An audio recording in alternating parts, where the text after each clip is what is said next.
12 Putri yang Menari. Pada zaman dahulu, seorang raja bernama Atelius memiliki 12 orang putri yang cantik, masing-masing lebih cantik daripada yang lainnya. Ke-12 putri ini tidur bersama di sebuah kamar, dan setiap malam setelah mereka masuk kamar, sang raja selalu mengunci pintu kamar mereka.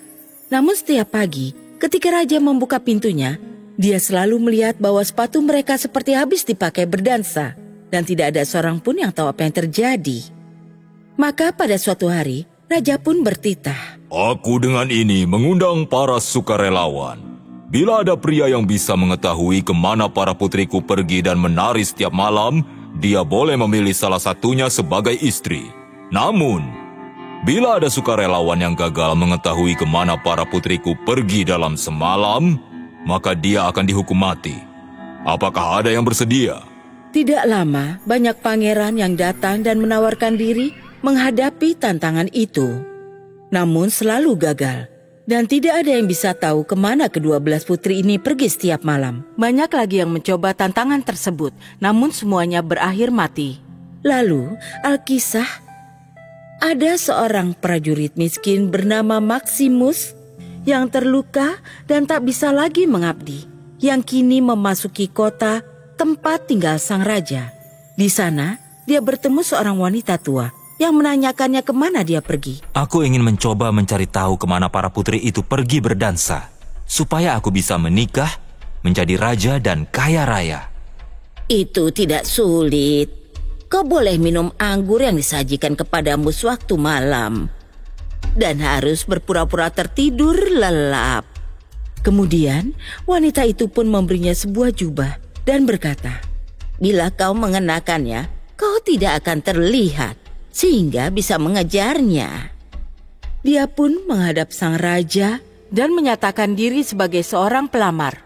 Dia pun diterima dengan baik sebagaimana yang lain. Kemudian dia diajak ke sebuah kamar yang berdekatan dengan kamar para putri. Saat dia akan tidur, putri sulung memberinya secangkir anggur. Namun dia sudah mengikat sebuah busa di bawah dagunya, dan anggurnya pun mengalir ke dalamnya tanpa jatuh setetes pun. Kemudian dia pun berbaring dan mendengkur, seolah-olah telah tidur dengan nyenyak. Ke-12 putri mendengarnya dan tertawa. Kemudian si putri sulung berkata, dia jelas sudah akan mati. Setelah itu mereka bangun, membuka lemari dan mengenakan gaun yang cantik, berdandan di depan cermin, berhias, dan dengan riang bersiap untuk berdansa. Hanya si putri bungsu yang berkata, aku tidak tahu alasannya, kalian semua amat senang. Tapi aku merasa aneh, akan ada kemalangan yang melanda kita. Kau ini selalu saja ketakutan. Apa kau lupa berapa banyak pangeran yang kembali dengan tangan hampa? Aku sudah memberi prajurit itu minuman penidur, dan apapun yang terjadi, dia tidak akan terbangun. Mereka kemudian memperhatikan si prajurit dengan seksama, namun dia menutup matanya dan tidak bergerak, sehingga mereka pun merasa aman. Si putri sulung menuju ke ranjangnya dan mengetuknya, dan ranjang itu pun turun ke dalam tanah. Lalu satu demi satu, mereka masuk ke dalam lubang itu dengan dipimpin oleh si putri sulung. Si prajurit mengamati mereka diam-diam, kemudian mengenakan jubahnya dan turun terakhir bersamaan dengan si putri bungsu.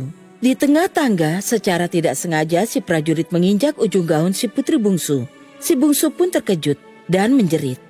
Apa itu? Siapa yang menarik gaunku? Jangan konyol, gaunmu hanya tersangkut paku. Kemudian mereka turun terus, dan ketika sampai di dasar, mereka berada di sebuah jalanan yang indah penuh pepohonan.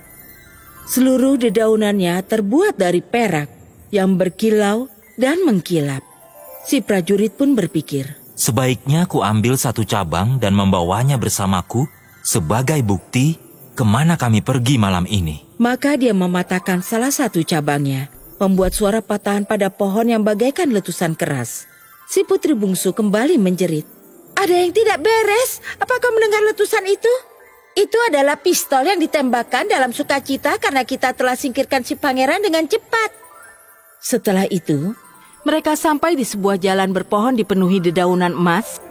Dan yang terakhir, jalan dengan pohon penuh berlian yang berkilauan. Maximus mengambil cabang dari masing-masing pohon. Mereka terus berjalan dan akhirnya sampai di sebuah danau besar, tempat 12 perahu kecil telah menanti. Dan pada setiap perahu, duduklah seorang pangeran tampan yang telah menunggu para putri. Masing-masing pun mengambil seorang putri. Namun si prajurit duduk bersama si putri bungsu. Di seberang danau, berdirilah sebuah istana yang megah, di mana terdengar suara musik trompet yang ceria. Mereka semua masuk, dan masing-masing pangeran berdansa dengan putri pilihannya. Si prajurit memperhatikan mereka tanpa terlihat.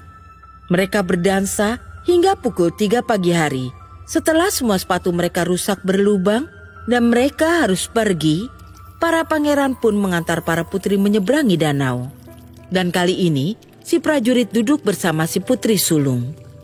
Di tepian, mereka berpamitan pada para pangeran dan berjanji untuk kembali besok malamnya. Saat mereka mencapai tangga, si prajurit berlari di depan dan kembali ke ranjangnya. Saat ke-12 putri tiba, si prajurit sudah mendengkur dengan amat keras supaya didengar oleh para putri. Keesokan paginya, tibalah saatnya bagi si prajurit untuk memberikan jawabannya. Dia membawa cabang yang dia ambil dan menghadap raja. Para putri berdiri di balik pintu dan mendengarkan apa yang akan dia katakan. Raja pun akhirnya bertanya, "Kemanakah para putriku berdansa hingga sepatu mereka rusak setiap malam?" Di sebuah istana bawah tanah yang mulia. Dia pun menceritakan semua yang dia lihat dan menunjukkan pada raja 3 cabang itu. Raja pun memanggil semua putrinya dan bertanya apakah si prajurit mengatakan yang sebenarnya. Setelah melihat si prajurit mengetahui semuanya dan bahwa tidak ada gunanya berbohong, mereka pun akhirnya mengakui semuanya. Raja kemudian bertanya, siapa yang akan diperistri oleh si prajurit? Dia pun menjawab, "Yang mulia, hamba tidak lagi muda, jadi hamba memilih si putri sulung." Pernikahan pun diadakan pada hari itu juga. Dan raja menjanjikan pada Maximus bahwa dia akan mewarisi kerajaannya setelah raja wafat nanti. Dan mereka semua pun hidup bahagia selamanya. Tentu saja selain sang raja. Selesai.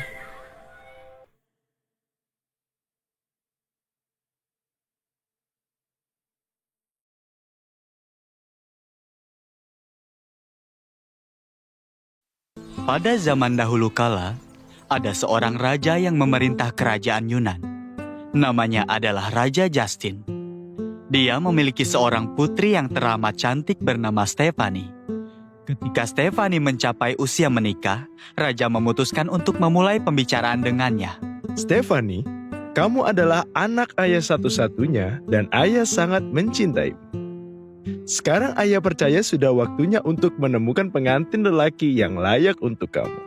Kamu telah dewasa. Mau menceritakan pandanganmu tentang masalah ini? Kamu bisa terus terang kepada ayah." "Ayah, aku tidak ingin cuma menikah dengan keluarga kerajaan atau keluarga yang kaya.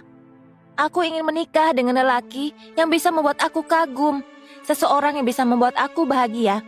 Aku cuma akan menikah dengan lelaki yang paling pantas untukku." "Maksudmu kontes di mana lelaki bisa membuktikan nilai mereka?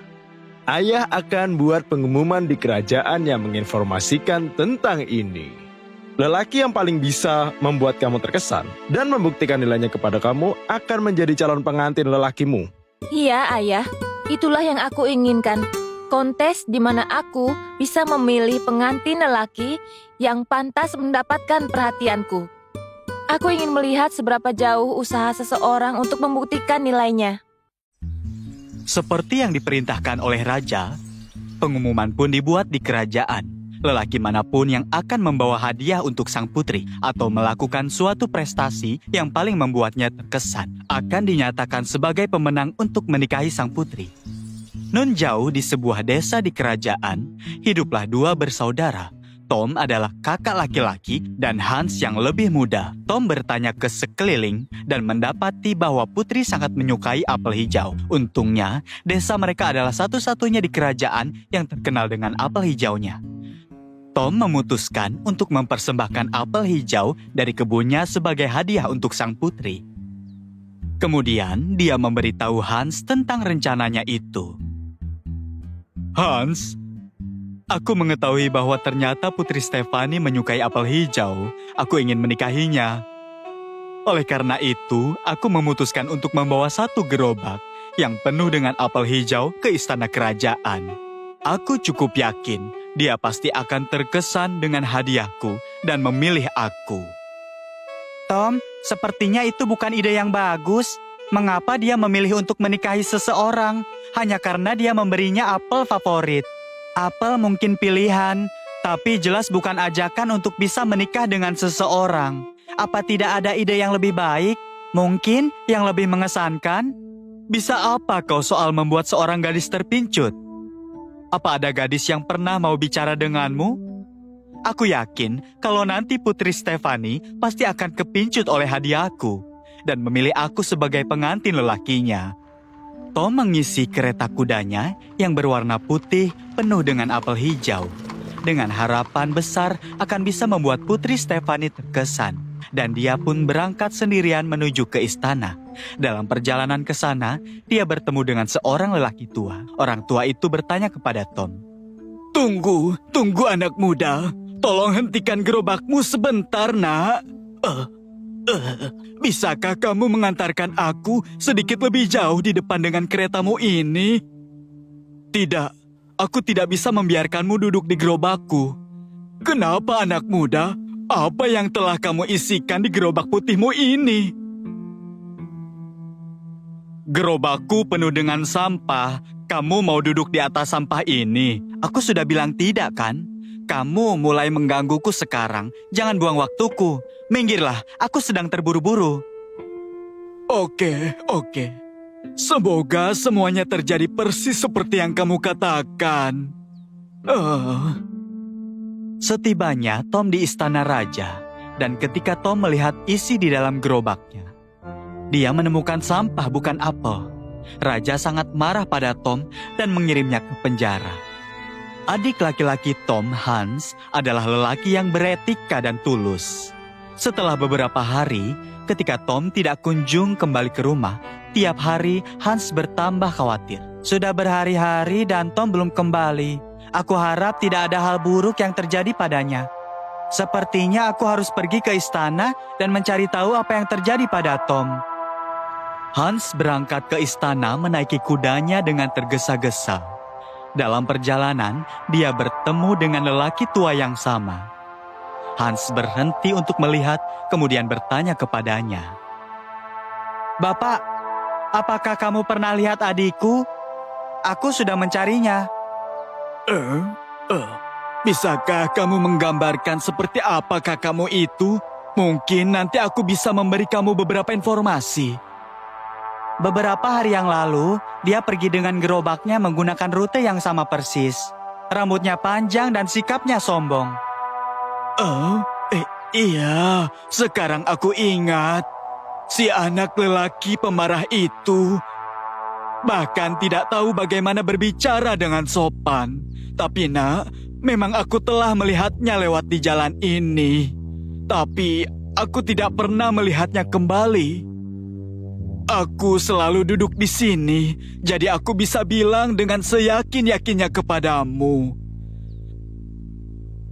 Itu berarti dia masih di istana. Aku harus segera bergegas ke sana. Hans bergegas kencang dengan kudanya menuju istana. Di sana, dia mendapati bahwa saudaranya Tom telah dipenjara atas perintah raja. Hans menghadap raja dan mengeluhkan tentang perlakuan buruk saudaranya.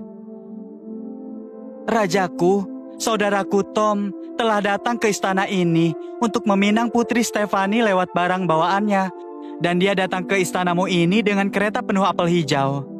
Kalau dia gagal membuatnya terkesan, kamu seharusnya mengusir dan menyuruhnya pulang. Tetapi sebaliknya, kamu masukkan dia ke penjara. Apa maksudmu, anak muda? Kakakmu Tom tidak bisa membuat putriku terkesan dengan apel hijaunya. Gerobaknya hanyalah berisi pajangan, segala macam sampah-sampah kotor. Setelah melihat itu, sudah sewajarnya kalau aku marah besar. Apakah ini cara untuk membuat putriku terkesan? Dia memang pantas dihukum. Dan itulah sebabnya dia pantas pula dikirim ke penjara. Tolong beritahu aku ya Rajaku, apakah mungkin bagi siapapun di kerajaan ini jauh-jauh cuma demi memberikan sampah kepada Tuan Putri? Pasti ada beberapa kesalahpahaman di sini. Aku minta maaf atas nama saudaraku. Kalau karena alasan tertentu, saudaraku telah menyakiti perasaanmu atau sang putri, aku minta maaf. Tolong bebaskan adikku itu. Aku tidak cuma akan membebaskan saudaramu. Aku akan mengizinkan kamu menikahi Putri Stephanie juga. Tapi pertama-tama, kamu harus mendapatkan bulu burung Griffin untukku. Aku menerima itu, Rajaku. Aku akan melakukan apa saja demi menyelamatkan saudaraku. Griffin adalah burung yang mirip Garuda, tetapi tubuhnya berbentuk singa. Di Yunan, itu dianggap sebagai makhluk yang ditakuti. Hans berangkat untuk mencari burung Griffin itu. Setelah lama mencari, dia mengetahui bahwa makhluk itu tinggal di sebuah gua yang muncul tepat setelah menyeberangi sungai. Di seberang sungai, dia bertemu dengan seorang lelaki. Dia memberitahu, jalan yang kamu telah ambil mengarah ke makhluk yang sangat berbahaya bernama Griffin. Lebih baik jangan pergi ke sana, kamu bisa tewas. Hans mendengarkannya, tapi melanjutkan perjalanan. Sekarang dia telah mencapai di kediaman si Griffin. Dia bersembunyi di sudut gua dan mengamati Griffin dan aktivitasnya dalam waktu yang lama. Pada malam hari, dia melihat bahwa Griffin akan melebarkan sayapnya yang perkasa itu. Dan beberapa bulu dari sayapnya itu akan jatuh ke tanah. Griffin kemudian akan memakan bulunya sendiri yang jatuh itu. Suatu hari ketika bulu-bulunya itu jatuh, Hans segera melempar batu ke Griffin sebelum dia bisa memakannya. Dia sembunyi di balik batu. Saat Griffin bergerak untuk mencari pelaku, Hans dengan cepat mengambil bulu yang jatuh dan berlari keluar gua. Dan singkat kata, Hans berhasil mencapai istana raja. Silakan ambil ini, Rajaku. Aku telah mengambilkanmu bulu dari makhluk yang ditakuti itu, Griffin. Sekarang tolong bebaskan saudaraku. Kamu telah mencapai apa yang tidak bisa dicapai oleh siapapun. Yang pasti kamu tidak hanya berani, tapi juga pintar. Aku akan melepaskan saudaramu dan kamu. Dan kamu aku izinkan untuk menikahi Putri Stephanie. Hans tidak hanya dipersatukan kembali dengan saudaranya, dia juga diizinkan untuk menikahi Putri Stephanie. Semuanya datang kepada mereka yang tidak pernah menyerah. Tri penyesalan. Dahulu kala, pada suatu hari yang penuh badai, di istana Maharaja dari Maharashtra, seorang putri kecil bernama Garima lahir. Untuk mengekspresikan kebahagiaan mereka, raja dan ratu membagikan emas permata kepada orang-orang di kerajaan mereka. Waktu berlalu dan Garima pun berusia 6 tahun. Suatu hari dia mengajukan permintaan aneh ke ibunya. Ibu, bawakan aku bulan bintang. Oh Garima, apa kamu kehilangan akal? Bagaimana mungkin bisa memetik bintang dari langit? Raja keluar dari kamarnya saat itu. Hahaha, jangan resah sayangku. Kamu ingin bintang-bintang? Ayah akan mengirim menteri mengambilnya untuk kamu. Atas perintah raja, menteri pergi dan mengambil beberapa bintang kertas. Setelah menerimanya, Putri Garima sangat senang. Oh, terima kasih ayah. Ayah yang terbaik, tak pernah mengecewakan aku. Rajaku, perlakuanmu telah memanjakannya. Tuhan tahu bagaimana dia akan berubah nanti. Hahaha, bukan itu masalahnya, ratuku. Semakin dia tumbuh, dia akan menjadi semakin dewasa. Akhirnya, tibalah ketika sang putri berusia 16 tahun, namun tidak ada perubahan nyata dalam sikap atau kebiasaannya. Ia terus menyerang para pelayan dan menghina mereka semua, memperlakukannya tidak manusiawi. Suatu hari, seorang pelayan datang ke kamar Garima dengan semangkuk kir. Hidup sang putri, ratu mengirimkan kir ini untukmu. Dia minta kamu mengonsumsinya saat masih hangat. Baik, taruh dan tinggalkan, aku makan nanti. Maafkan saya, tapi ratu memintamu memakannya sekarang. Garima tersinggung dan melemparkan kir langsung ke wajah pelayan itu. Siapa kamu memerintahku begitu? Keluar dari sini! Mendengar keributan yang keras, raja dan ratu memasuki kamar Garima dan memahami skenarionya. Perilaku apa ini Garima? Apakah ini caramu memperlakukan pembantu? Tepat sekali ibu, dia pembantu, tidak bisa bicara dengan aku dengan suara tinggi. Dengarkan aku putriku, tenang. Pelayan ini sekarang akan ditunjukkan jalan ke pintu. Bravo rajaku, ini bagus untuk mengajarnya benar dan salah. Kalau ayah di mana-mana selalu mentolerir sikap tercela putrinya, maka masa depan kaum perempuan tidak memiliki harapan lagi. Oh, ayolah ibu, berhentilah berkhotbah. Bantu aku singkirkan pelayan ini dari pandanganku. Setelah pertengkaran ini, Garima keluar dari istana dengan keretanya untuk menghilangkan stres. Ada gemuruh di langit dan dalam beberapa menit, guntur dan kilat menimbulkan badai besar. Kerajaan terjebak dalam banjir dan sungai mulai banjir. Seluruh kerajaan digempur oleh badai ini. Kerajaan kita sedang dalam kondisi buruk karena badai yang terjadi. Aku sangat berharap Garima aman sekarang. Menurutku dia pasti terjebak di luar sana. Aku menjadi sangat khawatir. Menteri, cepat pergi dan cari putriku secepatnya. Iya, Rajaku. Pasukan, siap-siap. Kita harus pergi mencari putri. Saat badai mereda, Menteri berangkat bersama tentara untuk mengejar putri Garima. Meski sudah cari selama 2 hari, sang putri tidak bisa ditemukan. Tidak berhasil dalam misi mereka pun kembali ke istana. Kamu kembali, Menteri. Di mana putriku Garima? Apa dia masih kesal dengan kita? Maafkan aku, Ratuku. Kami tidak berhasil melacak sang putri. Apa maksudmu? Kamu tak bisa menyelesaikan tugas sederhana? Kamu tak pantas menjadi menteriku. Saya akan terima hukuman apapun. Tetapi faktanya adalah sang putri tidak dapat ditemukan dimanapun. Kira-kira apakah dia masih hidup juga? Sudah banyak orang yang meninggal karena banjir yang terjadi ini. Wajah mereka tidak bisa dikenali karena tubuh mereka yang telah membengkak. Setelah mendengar ini, Ratu pingsan dan jatuh. Raja mulai menangis bukan main. Putri Garima tersapu banjir dan sungai pun membawanya ke desa tempat tinggal mantan pembantunya. Orang yang sama yang dia hina dengan sangat buruk. Mengapa orang banyak berkumpul di dekat tepi sungai? Coba aku ke sana melihatnya. Ketika melihat Putri Garima, pelayan itu seketika langsung mengenalinya. Putri, ini aku pelayanmu. Buka matamu, Putri. Apakah kamu mengenalinya?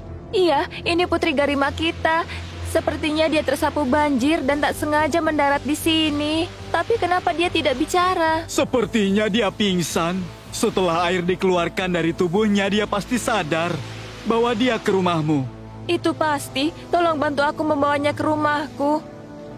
Penduduk desa membantu memindahkan sang putri ke rumah sang pembantu. Pembantu pergi memanggil tabib setempat. Tabib, tolong cepat ikut aku. Tuan Putri terbaring tak sadarkan diri di rumahku. Tolong sembuhkan dia apapun yang terjadi. Baik, anakku. Aku ikut kamu. Biar aku ambil obat-obatanku dulu. Si tabib menemani pembantu ke rumahnya dan mengeluarkan air dari tubuh sang putri. Dia juga membuat sang putri meminum ekstrak tumbuhan.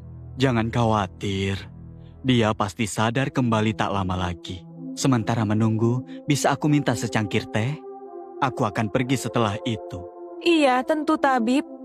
Pelayan itu memberikan secangkir teh kepada sang tabib. Boleh aku berkata sesuatu? Silakan tabib. Kamu memiliki peluang emas di sini. Kamu bisa meminta uang sebanyak yang kamu inginkan kepada orang tuanya si raja dan ratu. Karena kamu telah menyelamatkan putri kesayangan mereka. Bagaimana kamu bisa berkata begitu? Penggigit tangan yang memberimu makan, aku tidak akan tega berbuat itu. Nah, kalau sudah selesai silakan pergi. Sang putri sadar dan mendengar percakapan itu. Dia termakan oleh penyesalan. Oh Tuhan, apa yang telah aku lakukan? Aku telah melakukan dosa dengan merendahkan gadis yang begitu jujur dan tulus. Pembantu itu berbalik dan mendapati sang putri sedang berdiri. Hidup Tuan Putri, saya sangat senang melihat Anda telah pulih sekarang. Mohon maafkan aku berperilaku sangat kasar kepadamu, aku merendahkanmu, kamu telah menyelamatkan aku takkan bisa membalas kebaikanmu. Saya cuma melakukan tugas, Raja dan Ratu selalu baik kepadaku. Tak usah Tuan Putri khawatir, Anda harus makan, minum obat dan istirahat dulu. Tuan Putri sangat butuh istirahat. Pembantu itu memasak dan menawarkan berbagai makanan ke Garima. Makanan yang enak, sama seperti masakan koki kerajaan kami. Setelah makan dan minum obat, Putri Garima melanjutkan beristirahat. Ya Tuhan, aku sangat lapar. Sepertinya aku harus puas dengan makanan sisa. Keesokan harinya, tetangga pembantu itu mengunjungi rumahnya. Aku melihatmu di toko perhiasan kemarin. Kamu beli perhiasan kan? Bagaimana aku mampu membeli perhiasan? Setelah dipecat dari istana kerajaan, aku bahkan tak mampu makan 2 kali sehari. Mungkin mataku yang keliru. Tidak juga, aku memang pergi ke toko perhiasan, tetapi tidak untuk membeli perhiasan. Aku ke sana menjual anting-antingku. Tapi kebutuhan apa yang membuat kamu menjualnya? Sebenarnya aku butuh uang untuk membeli makanan buat sang putri. Dia tidak terbiasa dengan makanan membosankan seperti kita. Aku putuskan untuk menawarinya berbagai hidangan. Oh, jadi begitu. Putri Garima juga tak sengaja ikut mendengar percakapan ini. Sementara itu, Raja dan Ratu tiba di rumah sang pembantu didampingi si tabib. Kamu telah mengundang kematianmu sendiri dengan menculik putri kami. Di mana kamu? Tunjukkan wajahmu. Si pembantu dan Tuan Putri akhirnya keluar setelah mendengar suara raja. Ayah di sini. Kami sangat gembira melihat kamu hidup. Terima kasih Tuhan, pelayan itu tidak menyakitimu dengan cara apapun. Ratuku, mana mungkin saya tega menyakiti putri kita sendiri. Diam kamu. Kalau tabib tidak memberi kami berita ini dengan imbalan, kami tidak akan tahu keberadaan anak tunggal kami ini. Tenang ayah, tabib ini serakah. Ayah tak perlu memujinya. Biarpun dia mengiminginya, pelayan yang jujur ini tidak goyah. Tidak cuma itu, dia jual perhiasannya sendiri untuk menyediakan makananku. Benarkah itu anakku? Iya, itu benar. Satu-satunya yang bersalah adalah si tabib ini. Hari ini aku benar-benar menyesal telah dilahirkan sebagai seorang putri. Harusnya aku lahir di gubuk. Disinilah nilai-nilai moral sebenarnya ada di antara orang miskin, bukan di istana. Maafkan aku, anakku. Kamilah yang sebenarnya salah. Prajurit, tangkap tabib ini dan jebloskan dia ke penjara bawah tanah. Aku minta belas kasihmu, rajaku. Aku dibutakan oleh keserakahan. Mohon ampuni aku. Maka sang tabib pun ditangkap. Ayah, ibu, pembantu tidak akan lagi tinggal di gubuk ini. Dia akan tinggal di istana bersama kita. Terserah maumu, putriku. Kami akan mengungkapkan pertobatan kami juga. Mereka berempat hidup bahagia di istana untuk waktu yang lama.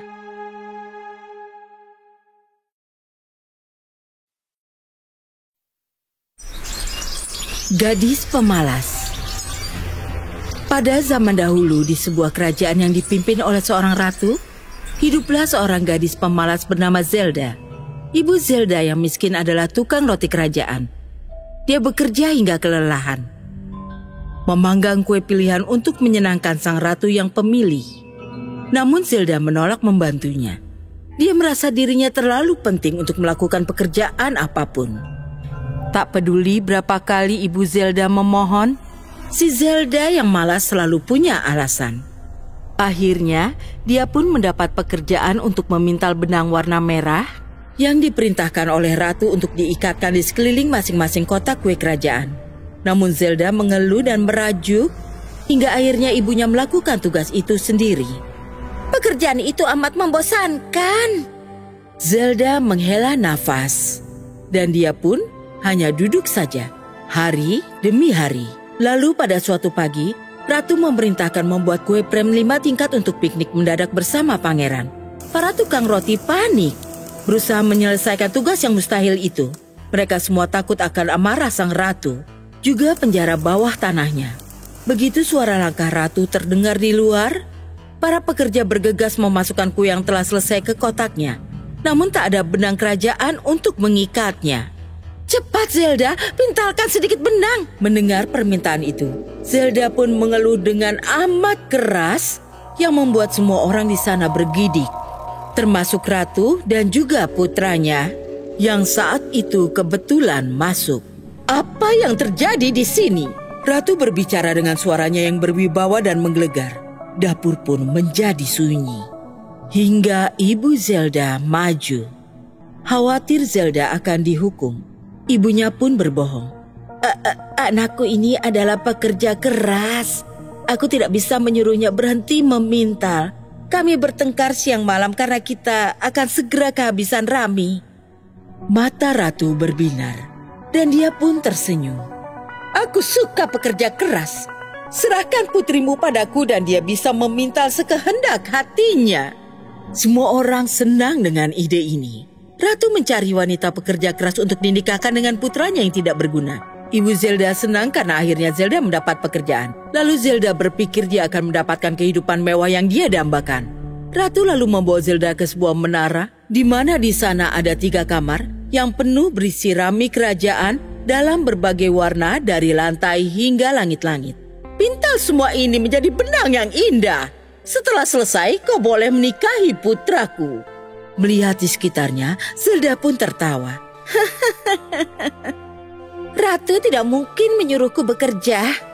Aku akan jadi seorang putri. Selama 3 hari, dia hanya duduk, memimpikan kehidupannya mendatang sebagai seorang putri. Pada hari ketiga, Ratu kembali. Dia terkejut melihat Rami yang sama sekali tidak disentuh. Tak ada yang pernah melanggar perintahnya sebelumnya. Apa artinya ini? Dia mendesis, wajahnya memerah karena marah. Aku amat rindu rumah. Aku tidak bisa berhenti menangis sehingga belum mulai memintal. Cukup. Besok kau harus mulai melakukan pekerjaanmu. Pintu ditutup dengan keras dan terdengar suara kunci diputar. Sekarang Zelda mulai panik. Zelda berlari ke jendela untuk melihat apakah ada jalan kabur. Zelda melihat 3 peri terbang ke arahnya.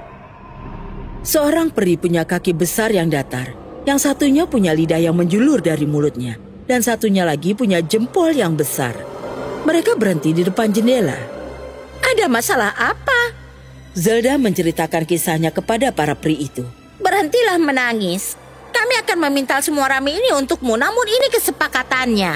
Kami suka pesta kerajaan, jadi kau harus berjanji mengundang kami di pernikahanmu. Dan kau tidak boleh malu kepada kami, namun dengan bangga harus perkenalkan kami sebagai sepupumu. Tentu saja apapun itu, tapi cepatlah Ratu akan segera kembali. Para peri itu memperkenalkan diri mereka sebagai Bella, Benita, dan Bob. Mereka terbang masuk lewat jendela untuk memulai pekerjaan mereka. Bella menggunakan kakinya untuk mengayuh roda pemintal. Benita memakai lidahnya untuk membasahi benang yang dipintal. Bob menggulung benang halus di sekitar jempolnya. Dan setiap kali dia memukulkannya ke meja, segulungan benang yang sempurna jatuh ke lantai.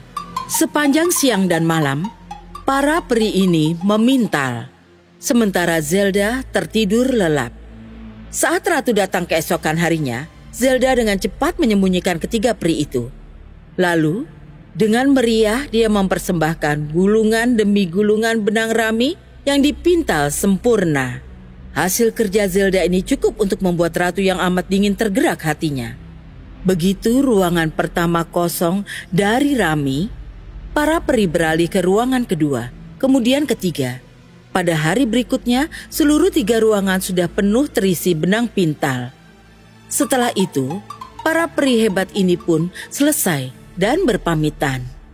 Saat Zelda akhirnya menunjukkan pada Ratu dan Pangeran ketiga ruangan yang kini dipenuhi banyak benang, mereka pun terkesima. Sungguh pekerjaan yang luar biasa. Sungguh gadis yang cantik. Ratu memenuhi janjinya. Dengan tongkat terangkat, sang ratu pun bertitah. Kuanugerahkan engkau kehormatan untuk menikahi putraku. Aku juga akan memberikanmu gelar sebagai pemintal kerajaan, supaya kau bisa meneruskan pekerjaanmu. Zelda tercekat mendengarnya. Kemudian dia teringat pada para peri dan dia tersenyum. Aku punya 3 orang sepupu, bolehkah mereka datang ke pesta pernikahanku? Kukabulkan. Akhirnya hari pernikahan pun tiba. Setelah kedua mempelai membaca ikrar dan pesta mulai berlangsung, masuklah ketiga peri. Masing-masing memakai pakaian yang bagus. Zelda berharap tidak ada yang akan memperhatikan mereka, namun semua orang menoleh untuk melihat. Akan tetapi, sang pangeran melihat mereka jelek. Dia pun menghampiri Bella dan bertanya, "Kenapa kakimu besar sekali?" "Karena mengayuh roda pemintal." Lalu dia menghampiri Benita. "Kenapa lidahmu bisa menjulur?" "Karena membasahi benang." Akhirnya dia mendatangi Bob. "Kenapa jempolmu bisa sangat besar?" "Karena menggulung benang." Mendengarnya, pangeran pun menangis. "Cukup sudah. Istriku yang cantik tidak boleh lagi memintal mulai sekarang." "Baiklah, namun dia suka bekerja. Jadi, mulai sekarang, dia akan jadi tukang roti kerajaan." Awalnya, Zelda tersenyum dengan lebar. Namun, begitu dia mendengar titah sang ratu, senyumnya pun langsung menghilang. Selesai.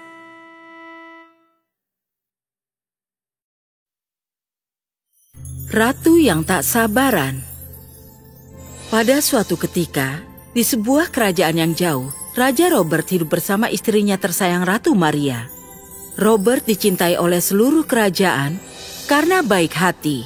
Tetapi istrinya sangat dibenci karena ia sangat tidak sabaran. Kau terlalu lama mengepang rambutku. Maafkan aku yang mulia, tapi gaya rambut ini sangat sulit dilakukan. Berani sekali kau bicara padaku seperti itu. Cepat tinggalkan istana ini. Oh Maria, kenapa kau begitu? Dia sudah berusaha. Ia tidak cukup cepat. Kau harus sabar sayang. Dalam waktu sesaat, ketidaksabaran ratu akan menghancurkan kedamaian dan raja yang malang dengan segera akan mencoba memperbaiki masalah yang ia timbulkan. Ini Maria, aku punya sesuatu yang sangat kau suka. Bunga lili, kesukaanku, berikan padaku sekarang. Raja Robert bertanya-tanya bagaimana cara membuat istrinya mengerti untuk bersabar. Suatu hari, raja sedang berada di halaman istana memikirkan Maria. Aku tidak mengerti. Dulu dia sangat baik dan ramah sebelum menikah denganku. Lalu Raja Robert menyadari ada sesuatu yang mengambang di sungai. Apa itu? Seorang bayi?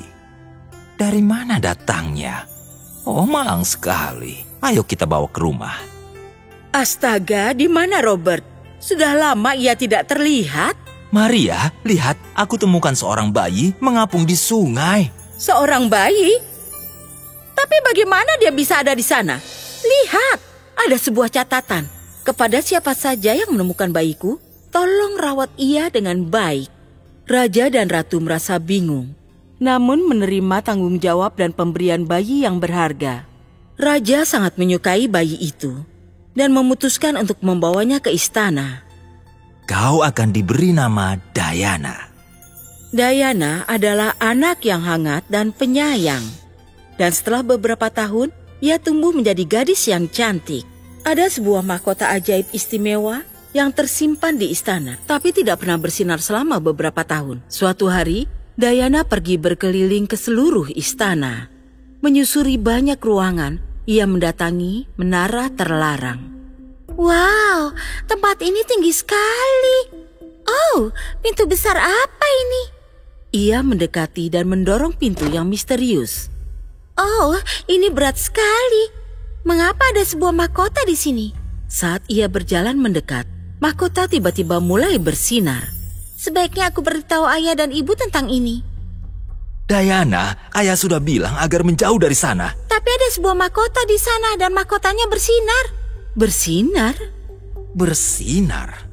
Oh, kalau begitu ayah ikut senang untukmu. Aku tidak mengerti. Akan ayah jelaskan jika kau sudah dewasa. Sementara raja merasa senang, ratu merasa marah akan mahkota itu. Malam itu, ia pergi menyelinap keluar istana dan pergi menemui seorang penyihir yang ia kenal. Jangan khawatir, yang harus kau lakukan adalah memasangkan cincin ini pada jari suamimu. Sihir di dalamnya akan membuatnya membenci Diana. Maria mengangguk, lalu segera meninggalkan tempat itu. Esoknya, ia memasangkan cincin itu di jari sang raja. Keesokan harinya, saat mereka terbangun, "Ayah, ibu, aku membuat kue untuk kalian." Raja Robert melirik pada Diana, lalu meringis. Sihirnya mulai bekerja. Diana? Oh, maafkan aku. Aku hanya ingin kau mencicipi kue yang kupanggang. Ini terlalu asin. Apa? Tidak, ini rasanya manis bagiku. Sihir yang ada pada cincin membuat rasa manis pada kue menjadi terasa tidak enak bagi raja. Dan itu berlanjut melukai persahabatan mereka. Pada suatu hari yang sepi, Diana pergi mengunjungi ruangan di mana terdapat mahkota legenda di dalamnya. Ini mahkota yang sangat cantik. Seperti apa ya kalau aku memakainya? Aku hanya bisa dipakai oleh orang-orang yang pantas. Siapa kau? Aku adalah mahkota legendaris. Tanyakan apa saja yang ingin kau tahu. Oh, ya, baik. Ada satu hal yang ingin ku tahu. Mengapa orang tuaku bersikap sangat aneh akhir-akhir ini? Mahkota itu mengatakan semuanya pada Diana tentang cincin sihir. Jadi ayahku tidak membenciku. Itu hanya mantra. Tapi ibuku... Tidak. Bukan ibumu yang menginginkan mahkota, tapi sang penyihir. Ibumu wanita yang tidak sabar, tapi dia masih wanita yang sangat baik. Mahkota mengatakan pada Dayana bahwa penyihir ingin menguasai kerajaan lewat kekuatannya, tapi itu terlalu berbahaya baginya. Maka ia mencoba mengendalikannya lewat Maria. Tapi bagaimana cara kita mematahkan mantra dari ibu? Ratu harus mematahkannya sendiri dengan belajar bersabar. Dayana mendapat sebuah ide. Ibuku sangat menyukai bunga lili. Mungkin jika ia belajar cara menanamnya dan sabar merawatnya, mantranya akan patah. Tapi bagaimana cara mendapatkannya? Tanyakan padaku dan kau akan mendapatkannya lewat sihirku. Dengan menggunakan sihir mahkota, Dayana membuat sebuah taman bunga lili berwarna pink yang cantik. Tapi tak lama kemudian, Ratu meminta tukang kebun untuk merawatnya. Oh tidak, seharusnya bukan itu yang terjadi. Lalu saat Maria sedang mengunjungi kebun, ia merasa sangat marah melihat beberapa bunganya layu. Ia berteriak pada tukang kebun, "Kalau kau tak bisa merawat bunga lili, aku yang akan melakukannya." Diana merasa sangat senang karena Ratu sekarang setiap hari terlihat bekerja di kebun. Maria senang melihat bunga-bunga lili itu terlihat sangat kuat, sehingga ia tidak marah lagi. Bersabar merawat bunga-bunga, mengubahnya menjadi sabar terhadap orang lain juga. Dayana menyadari perubahan pada Maria. Dan suatu hari ia mengatakan padanya, Ibu, apakah bunga-bunganya belum mekar? "Belum, tapi aku merasa senang selama mereka sehat. Mereka akan mekar pada waktunya." Lalu Ratu jatuh pingsan. Mantranya patah. Dan saat Ratu terbangun, ia dalam kondisi baik-baik saja. Hal pertama yang ia lakukan adalah melepaskan cincin dari jari suaminya. Raja pun ingat apa yang terjadi beberapa hari sebelumnya. Kenapa aku bersikap seperti itu pada Dayanaku tersayang? Aku punya sesuatu untuk ibu. Dayana mengangkat mahkota dan meletakkannya di kepala sang ratu. Lalu mahkota bersinar. Sepertinya kalian berdua layak memakai mahkota itu. Aku rasa Dayana yang harus memakai mahkota ini. Ia sangat pantas, karena kesabarannya telah menyelamatkan kita semua. Dan lalu kerajaan menjadi tempat yang penuh kegembiraan lagi. Raja sangat senang melihat hal ini. Dayana terus bersikap baik seperti sebelumnya. Ia mengajarkan semua orang bahwa kesabaran itu baik dan bisa berubah jika kau belajar untuk menghargai orang lain dan biarkan mereka mekar pada waktunya. Selesai. Pangeran Kecil Pemberani dan Temannya. Kisah ini dimulai di kerajaan Virosnagar. Raja dan Ratu Virosnagar memutuskan untuk pergi naik kereta, meninggalkan putra mereka yang baru berusia 12 tahun Anggat Kumar kembali ke istana. Tiba-tiba, kudanya terpeleset dan raja serta ratu jatuh dari kereta, dan sayangnya mereka meninggal dunia. Pangeran muda Anggat sekarang harus memikul tanggung jawab memerintah kerajaan sendiri. Tapi ada satu menteri yang tidak senang dengan situasi ini. Sekarang raja dan ratu tidak ada lagi. Sang pangeran dibebani oleh tanggung jawab yang sangat besar ini. Tahta Pangeran Anggat tak lain hanyalah samaran belaka. Aku benar-benar akan jadi orang yang menjalankan tanggung jawab. Aku bisa memungut pajak berat pada warga dan mendapatkan keuntungan sendiri. Perdana Menteri mengadakan pertemuan dengan para menteri lainnya. Maka Pangeran Anggat dinobatkan sebagai penguasa kerajaan dalam sebuah upacara yang dihadiri oleh wakil masyarakat. Warga senang dengan keputusan ini. Hidup Raja Anggat! Hidup Raja Anggat! Dengar Kepala Keamanan, kumpulkan semua anggota pengadilan lainnya. Baik, Perdana Menteri, Anda minta kami datang? Iya benar, Raja Anggat terlalu muda untuk mengambil keputusan penting sendiri. Keputusan apapun yang aku ambil sekarang akan dianggap penting dan final. Itu juga dilarang ada tentangan dari siapapun. Kalau kalian protes, aku punya wewenang menghukum mati kalian. Para menteri lainnya tidak punya pilihan selain menganggukkan kepala dan menyatakan setuju. Sekarang Perdana Menteri memanggil pengasuh dan pembantu Raja Anggat. Ya, Perdana Menteri, apa perintah Anda? Dengar, kamu harus merawat Raja Anggat baik-baik. Pastikan bahwa dia tidak akan pernah kekurangan apapun. Pastikan dia menghadiri sesi pengadilan sejarang mungkin. Pengasuh dulu merawat Raja Anggat dengan baik. Dia memiliki seorang putra berusia 15 tahun bernama Vijay yang akan menemaninya selalu. Vijay adalah teman bermain yang baik untuk Raja Anggat. Putranya Vijay sangat cerdas dan sama-sama perhatian untuk urusan kebutuhan Raja Anggat. Bagaimana kamu bisa begitu ahli bermain anggar? Apa kamu diajari oleh profesional? Tidak, Rajaku. Aku belum diajari siapapun. Aku telah belajar sendiri dari mengamati para penjaga.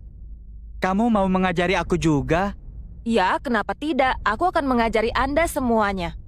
Perlahan dan sabar, Vijay mengajari Raja Anggat semua yang dia tahu. Persahabatan mereka semakin kuat seiring berjalannya waktu. Namun sebaliknya Perdana Menteri dengan kedok perintah Raja Anggat membuat pengumuman. Dengar semua. Wahai warga kerajaan, Raja Anggat telah memerintahkan kalian untuk membayar pajak tahun ini di muka. Bagaimana Raja Anggat bisa meluluskan perintah seperti itu? Kerajaan kita telah diguncang kekeringan selama 2 tahun terakhir. Tidak ada perdagangan sama sekali. Bagaimana kami membayarnya? Aku cuma menyampaikan apa yang menjadi perintah Raja Anggat. Mereka yang tidak sanggup memenuhinya akan dikenakan hukuman mati. Rakyat mulai saling mendiskusikan masalah ini. Mantan raja kita dulu sangat pengertian dan baik hati. Setelah kematiannya dan penobatan Raja Anggat, kesengsaraan kita berlipat ganda dengan cepat. Iya, tapi bagaimana ini bisa berhasil? Kita perlu mendiskusikan ini bersama Raja Anggat langsung. Sementara itu di istana, Raja Anggat dan Vijay sibuk dengan aktivitas olahraga mereka. Vijay beristirahat dan menuju gedung pengadilan kerajaan. Dia melihat Perdana Menteri memukul warga dengan tongkat. Dia tak sengaja mendengar Perdana Menteri bicara. Kalian pikir kalian bisa datang ke sini bertemu Raja Anggat dan membongkar rencanaku? Apa kalian tidak sadar bahwa dia adalah raja untuk pertunjukan semata? Aku akan menjadi penguasa sebenarnya dari kerajaan ini, cuma aku. Lalu Perdana Menteri memberikan perintah. Bawa dia pergi dan kunci dia. Vijay sengaja mendengar semua dan dia pergi menceritakan semuanya kepada ibunya. Ibu, apa ibu tahu apa yang terjadi di sini? Perdana Menteri berbuat tidak adil atas nama Raja Anggat. Iya anakku, ibu sudah tahu hal ini. Tapi apa yang bisa kita lakukan? Kalau kita memberitahu Raja Anggat tentang ini dan Perdana Menteri pun tahu, kita berdua akan dihukum mati. Tapi Bu, aku tidak bisa membiarkan ini terjadi. Aku akan beritahu Raja Anggat semuanya karena aku teman baiknya. Vijay dan Raja Anggat sedang bermain di dalam istana. Vijay mendorong Raja Anggat dan dia jatuh ke tanah. Raja Anggat berbicara kepada Vijay. Vijay sahabatku, kenapa kamu melakukan itu? Kenapa kamu mendorongku? Lihat sekarang cedera. Aku tidak melakukan apa-apa. Kamu lebih tua dariku, namun kamu mendorongku. Lihat aku jadi cedera. Ini ketidakadilan bukan? Vijay, apa maksudmu mengatakan ketidakadilan tengah terjadi pada rakyat kita? Kemudian Vijay pun menjelaskan semua kezoliman yang menimpa para warga kerajaan. Lalu Vijay mengatakan, Raja Anggat, mari kita berdua menyamar dan keluar pada malam hari untuk memahami perasaan masyarakat. Kamu benar sekali, Vijay. Ayo kita lakukan itu malam ini. Raja Anggat dan Vijay keluar dan berbaur dengan warga. Sekelompok orang sedang berbicara. Bagaimana kita bisa pergi menemui Raja Anggat? Seluruh kabinet menterinya korup. Apalagi kalau kita ingin bertemu seorang menteri, bahkan penjaga pun minta uang. Dari mana kita mendapatkan begitu banyak uang? Raja Anggat dan Vijay mulai berbicara dengan sekelompok warga. Aku Raja Anggat, tolong beritahu aku masalah kalian. Aku datang ke sini dengan menyamar hanya demi memahami masalah kalian. Semua orang berbicara dengan Raja Anggat tentang masalah masing-masing. Raja Anggat terkejut setelah mendengar keterus-terangan tersebut. Dia meyakinkan warga bahwa segala sesuatunya akan membaik mulai sekarang. Dan bahwa dia sendiri yang akan bertanggung jawab. Keesokan harinya, Raja Anggat muncul di istana. Perdana Menteri, tolong kumpulkan semua penjaga. Baik Rajaku. Yang mulia, apa perintah Anda? Raja Anggat memberikan perintah kepada penjaga lainnya. Penjaga, hancurkan penjaga yang korup ini sampai kulitnya terlepas dari tulangnya. Jangan Rajaku, tolong jangan sakiti kami. Kami tidak salah. Kamu larang masyarakat bertemu denganku. Tidak cuma itu, kamu mengambil uang dari mereka, kamu menerima suap. Tidak Raja, kami diperintahkan oleh Perdana Menteri melakukan itu. Kalau tidak, kami dihukum mati. Tidak Raja Anggat. Saya tidak melakukan itu. Mereka berbohong. Wahai penjaga, tangkap menteri korup yang satu ini dan pukuli dia sampai dia meringkuk kesakitan. Raja Anggat membuat pengumuman kepada masyarakat. Semua orang dibebaskan dari membayar pajak sampai musim hujan tiba. Vijay memberitahunya, kita perlu memastikan kabinet kita terdiri dari menteri-menteri yang jujur. Kita perlu mulai ke negara-negara tetangga untuk membangun hubungan yang baik. Dengan begitu kita bisa terhindar dari perang dan konflik. Maka Raja Anggat dan Vijay pun berangkat ke negara-negara tetangga bersama tim menteri yang jujur. Mereka mengulurkan tangan persahabatan kepada para penguasa di sana. Kerajaan diperintah dengan efisien dan transparan. Masyarakat akhirnya bisa menjalani kehidupan yang damai dan bahagia. Ada budi, ada balas. Di suatu zaman, hiduplah seorang pria bernama Chester yang amat kaya, tapi dia juga terkenal amat pelit dan kikir sekali. Ia punya pembantu bernama Magda. Di masa mudanya, Chester adalah salah satu anak paling aktif di lingkungannya. Tapi saat ia jadi tua dan kaku, ia merasa amat sulit berjalan. Pembantunya menyarankan agar ia naik kuda. Akhirnya, Chester pergi sendiri ke pasar, di mana ia membeli seekor bagal seharga 7 keping uang emas. Kebetulan ada 3 pencuri yang berkeliaran di pasar, yang lebih suka hidup dari hasil kerja keras orang lain daripada mereka sendiri. Begitu mereka melihat bahwa Chester telah membeli bagal, salah satu dari mereka bicara pada kedua rekannya. Teman-teman, bagal itu harus jadi milik kita. Tapi bagaimana cara kita melakukannya? Kita bertiga harus berjaga di tempat-tempat sepanjang jalan pulang si Pak Tua dan masing-masing secara bergiliran harus berteriak bahwa bagal yang ia beli adalah keledai. Kalau kita tetap bersikeras, bagal itu akan jadi milik kita. Rencana ini cukup memuaskan yang lain, dan mereka semua berpencar untuk menunggu untuknya sepanjang jalannya. Saat Chester datang, si pencuri pertama berkata padanya, Tuhan memberkatimu, Bapak yang baik. Terima kasih untuk kesopananmu. Bapak dari mana? Dari pasar. Apa yang Bapak beli dari sana? Bagal ini. Bagal yang mana? Yang kutunggangi ini. Bapak serius atau bercanda? Apa maksudmu? Karena kelihatannya bagiku Bapak mendapatkan keledai, bukan bagal. Keledai? Tidak mungkin. Dan tanpa bicara lagi, ia terus menunggang. Setelah cukup jauh, ia bertemu si pencuri kedua yang menyapanya. Selamat siang, Pak. Bapak dari mana? Dari pasar. Apa barang-barang sedang murah? Seharusnya begitu. Dan apa Bapak dapat tawaran bagus? Aku membeli bagal yang kutunggangi ini. Tapi astaga, ini seekor keledai. Keledai? Kalau ada orang lain yang berkata begitu padaku, aku harus meninggalkan hewan hina ini. Dan ia melanjutkan perjalanannya dan segera bertemu si pencuri ketiga yang berkata padanya, Tuhan memberkatimu, Pak. Apa Bapak baru dari pasar? Iya, benar. Dan apa ada tawaran murah yang dari sana? Aku membeli bagal yang kutunggangi ini. Bagal? Bapak pasti tidak serius. Apa Bapak berusaha membodohiku? Ya aku serius. Untuk apa aku bercanda tentang bagalku? Sobatku yang malang, tidak bisakah kau membedakan antara bagal dan keledai? Kau adalah orang ketiga dalam 2 jam terakhir yang telah memberitahuku hal yang sama, tapi aku tidak percaya. Dan sambil turun dari bagalnya, ia bicara, Ambil saja hewan itu, aku malu sudah ditipu di pasar. Si pencuri cerdik mengambil hewan itu dan menungganginya untuk bergabung dengan teman-temannya. Sementara Chester meneruskan perjalanan dengan jalan kaki. Begitu si pria tua sampai di rumah, ia memberitahu pembantunya bahwa ia telah membeli keledai sambil mengira itu adalah bagal. Dan seluruh ceritanya sampai akhir. Astaga Tuan, Pak Tuan tak sadar mereka menipu Tuan. Mereka membodohimu. Mereka pasti sekomplotan pencuri. Baiklah. Aku akan memberi mereka pelajaran. Lalu, Chester membeli 2 kambing kembar identik. Membayar mereka dengan amat murah. Dan sambil membimbing mereka pulang, dia memberitahu Magda untuk menyiapkan masakan lezat. Karena ia akan mengundang beberapa teman untuk makan malam. Ia menyuruh Magda untuk memanggang daging ham dan merebus 2 ayam. Dan memanggang kue terbaik yang bisa ia buat. Lalu, ia membawa salah seekor kambingnya dan mengikatnya di tiang halaman rumah dan memberinya rumput untuk dimakan. Lalu ia mengambil kambing lain dan membimbingnya ke pasar. Begitu ia telah tiba, ketiga pencuri itu melihatnya dan memutuskan menyambutnya. Selamat datang, Pak Chester. Apa yang membawa Bapak kemari? Aku ingin membeli beberapa bahan makanan karena beberapa teman datang untuk makan malam. Dan aku akan senang bila kalian bertiga sudi datang pula.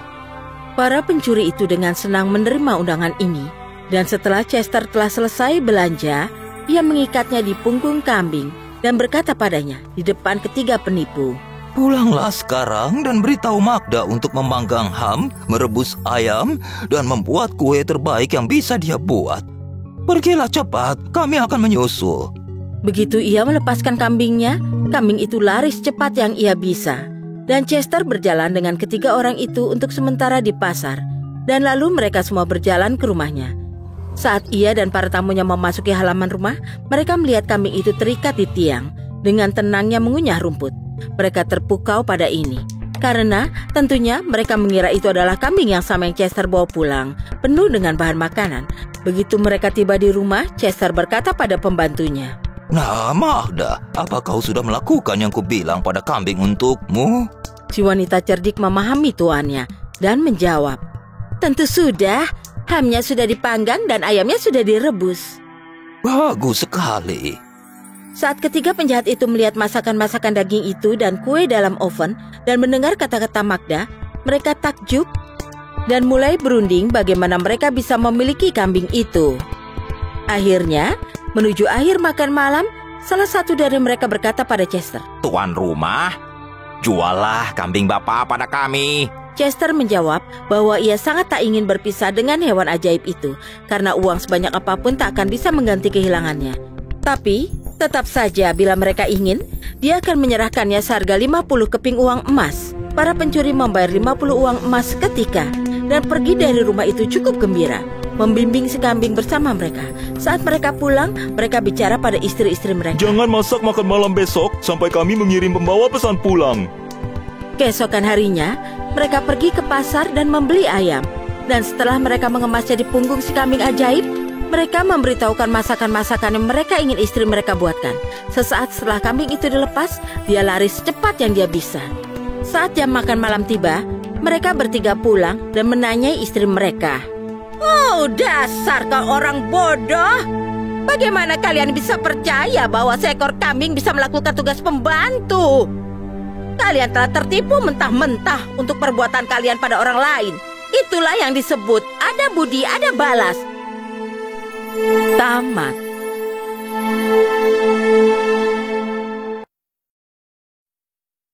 Kolam permohonan ajaib. Pada suatu ketika, ada seorang putri raja bernama Jasmine. Ia adalah anak tunggal dan ia dimanja. Ia amat keras kepala dan amat egois. Ia selalu ingin makanan lezat. Suatu hari, seorang penyihir mengunjungi raja, memberi berkat dan memperingatkannya tentang kolam permohonan ajaib dalam kerajaannya. Baginda, aku datang ingin memperingatkan Baginda tentang kolam ajaib di kerajaan Baginda yang... Di saat bersamaan, Jasmine cilik lewat di balairung dan melihat si penyihir bicara pada ayahnya. Ia senang saat mendengar tentang kolam permohonan ajaib. Begitu ia mendengar tentang kolam itu, ia lari ke kamarnya tanpa mendengarkan sisa keterangan si penyihir. Aku harus ke kolam permohonan untuk meminta makanan lezat. Keesokan paginya, Jasmine bersiap-siap dan mulai perjalanan ke kolam itu.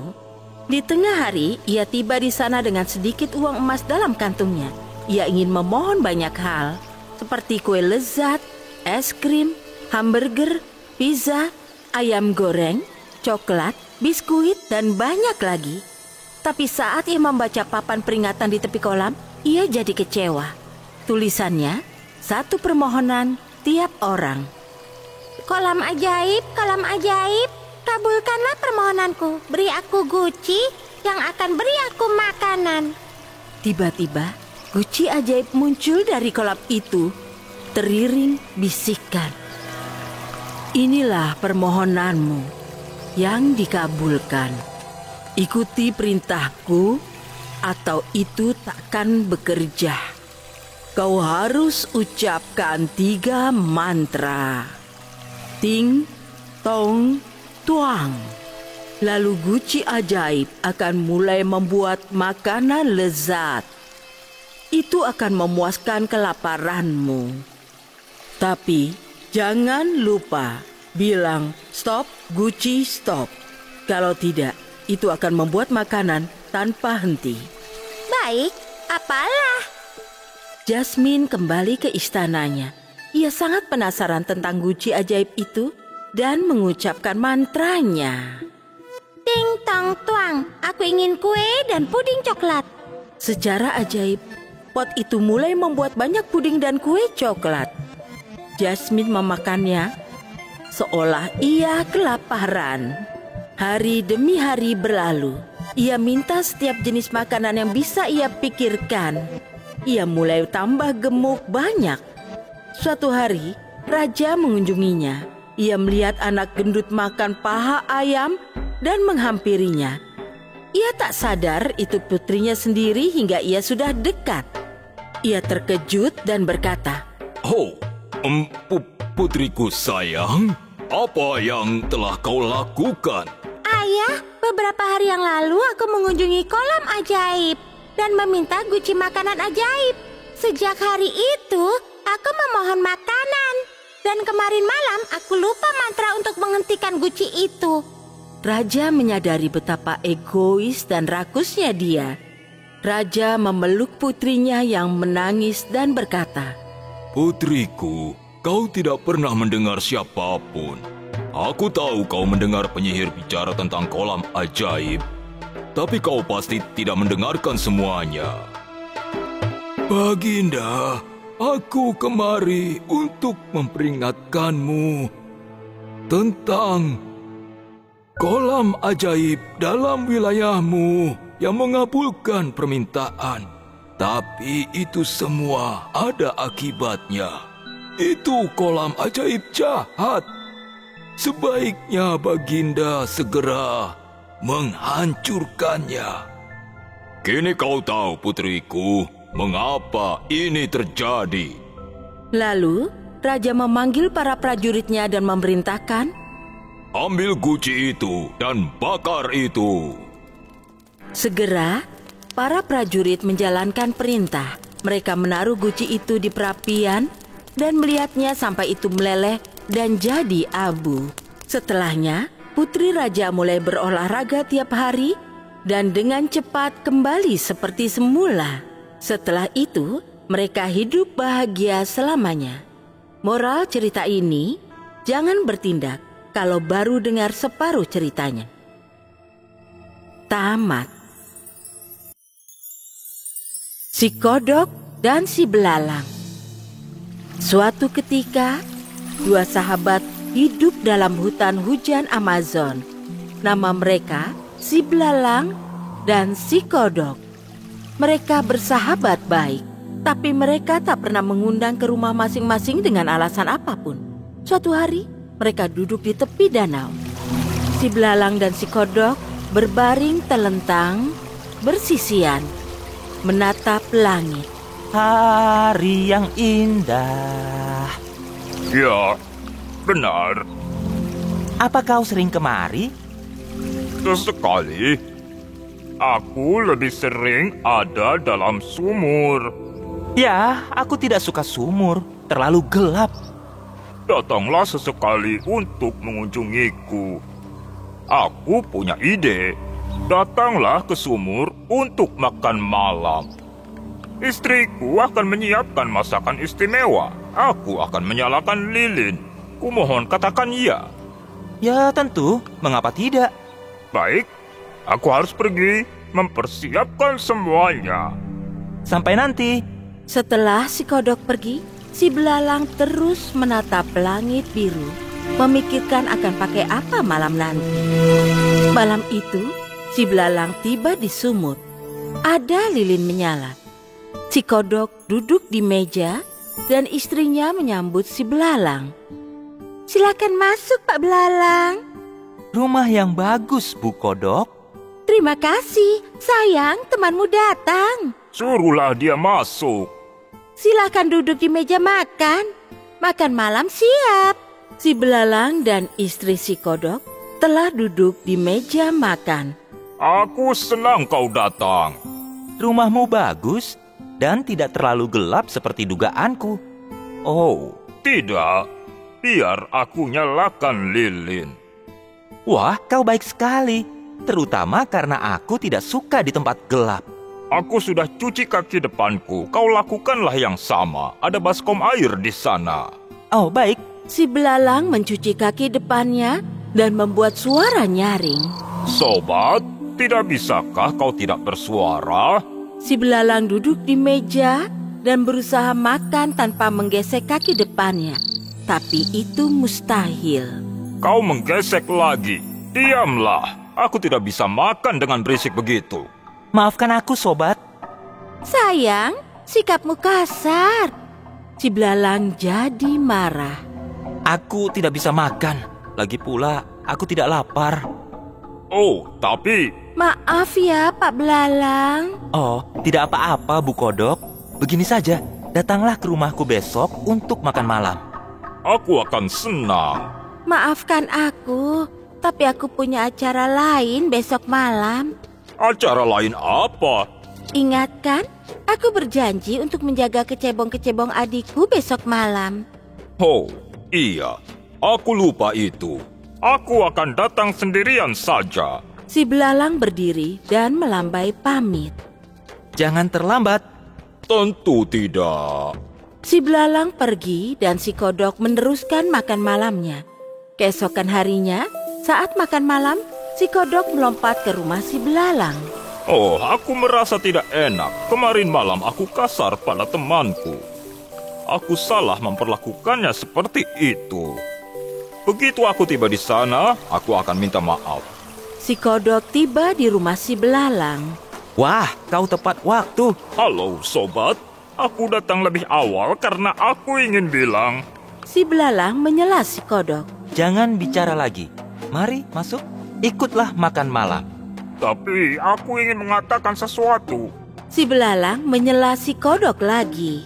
Makan malam bakal dingin. Aku sudah mencuci kaki depanku. Ada baskom air di sana, jadi kau bisa mencuci kakimu juga.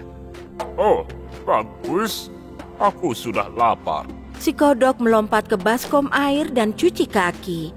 Lalu, ia melompat kembali ke meja. Ups, kau harus cuci kaki lagi. Kenapa? Aku salah apa? Karena melompat di tanah membuat kakimu kotor lagi. Si kodok melompat kembali ke baskom. Ia mencuci kakinya lagi. Lalu, melompat kembali ke meja. Kelihatannya lezat. Berhenti. Apalagi? Tolong jangan ambil makanan dengan kaki kotor. Ayo, cucilah lagi. Kodok jadi marah. Kau tidak mau aku makan bersamamu. Kau tahu persis aku harus menggunakan semua kakiku untuk melompat. Aku tidak bisa kalau itu jadi tidak kotor saat melompat dari baskom ke meja. Kau yang mulai kemarin malam. Kau tahu aku tidak bisa menggosok kaki depanku tanpa bersuara. Ya. Tapi karena itulah aku datang lebih awal untuk bilang aku minta maaf. Si kodok pergi ke arah pintu. Kau mau kemana? Aku mau pulang. Kembalilah. Maafkan aku. Apa kau ingin jadi temanku? Tentu saja. Kembalilah. Mari kita makan malam bersama. Kita berdua mendapat pelajaran. Kau harus menerimaku apa adanya, dan aku akan menerimamu apa adanya. Si kodok duduk di meja dan mereka berdua mulai makan. Ini makanan terbaik yang pernah kucicipi sejak lama. Dan ada lagi di dapur. Tamat.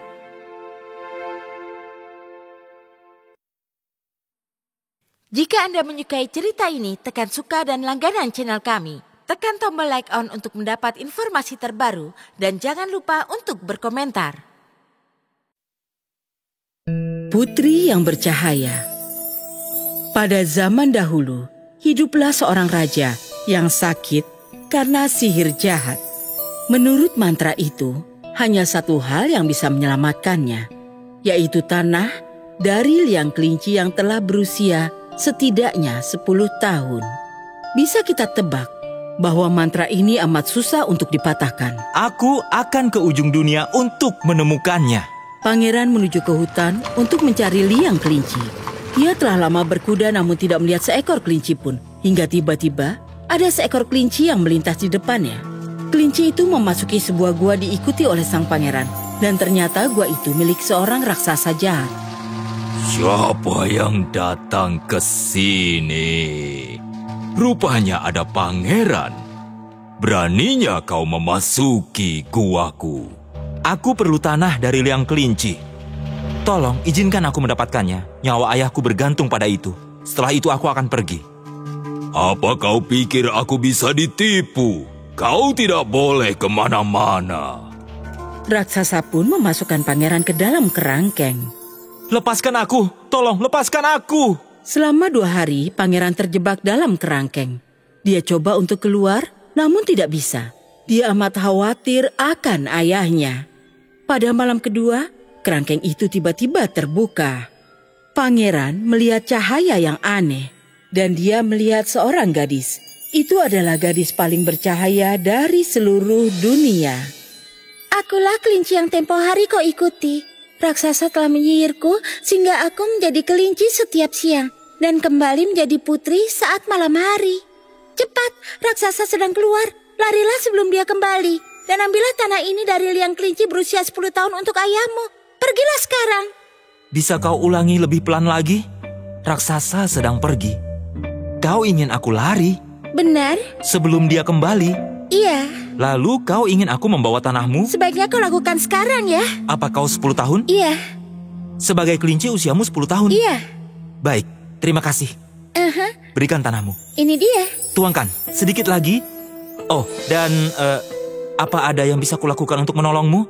Apa kau ingin tetap jadi kelinci atau... Tidak, aku baik-baik saja. Ya, tentu saja aku perlu pertolongan.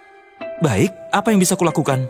Larilah dari sini sekarang, dan setelah ayahmu sembuh, pergilah berkelana di dunia. Kau akan temukan cara untuk menolongku. Sekarang pergilah. Itu petunjuk yang tidak jelas. Tapi aku adalah pengelana ulung. Baik, sampai jumpa lagi di suatu tempat nanti. Selamat tinggal. Pangeran pun melakukan hal itu. Ia kembali ke istana dan menyelamatkan ayahnya. Setelah itu, seperti kata sang putri, ia memutuskan untuk berkelana di dunia. Ayah, sekarang ayah sudah sehat kembali. Aku akan menceritakan sesuatu. Ayah tahu tanah yang ayah makan sebagai obat.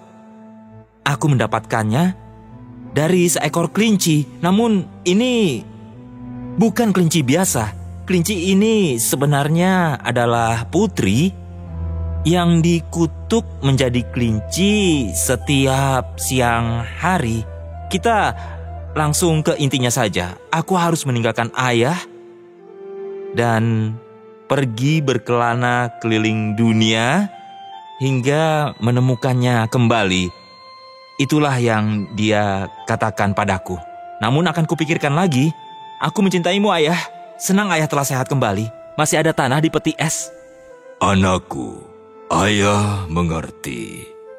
Kurang lebih begitu. Terima kasih atas tanahnya. Putri kelinci telah menyelamatkan hidup ayah. Kau harus pergi kemanapun yang diperlukan untuk menolongnya. Ayah paham. Baiklah. Jadi, terima kasih. Lalu, aku juga akan lakukan ini dengan menyamar sebagai rakyat biasa dan melihat keahlian apa yang bisa kupelajari dalam perjalananku. Aku tidak tahu pengelanaan ini akan berlangsung berapa lama. Mungkin aku juga akan mengambil beberapa pendidikan kejuruan.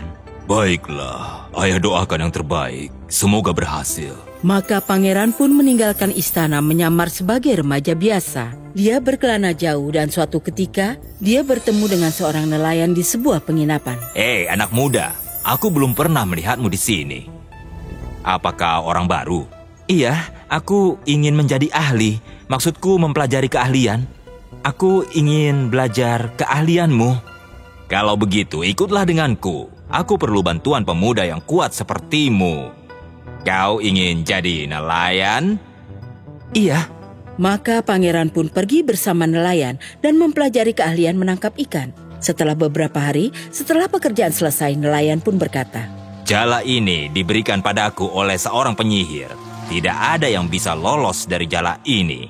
Ambillah sebagai bayaranmu." Terima kasih banyak. Kemudian, pangeran pun melanjutkan perjalanan. Saat dia lapar, dia menangkap ikan. Saat perlu uang, ia menjual ikan. Lalu ia mencapai sebuah kerajaan yang baru.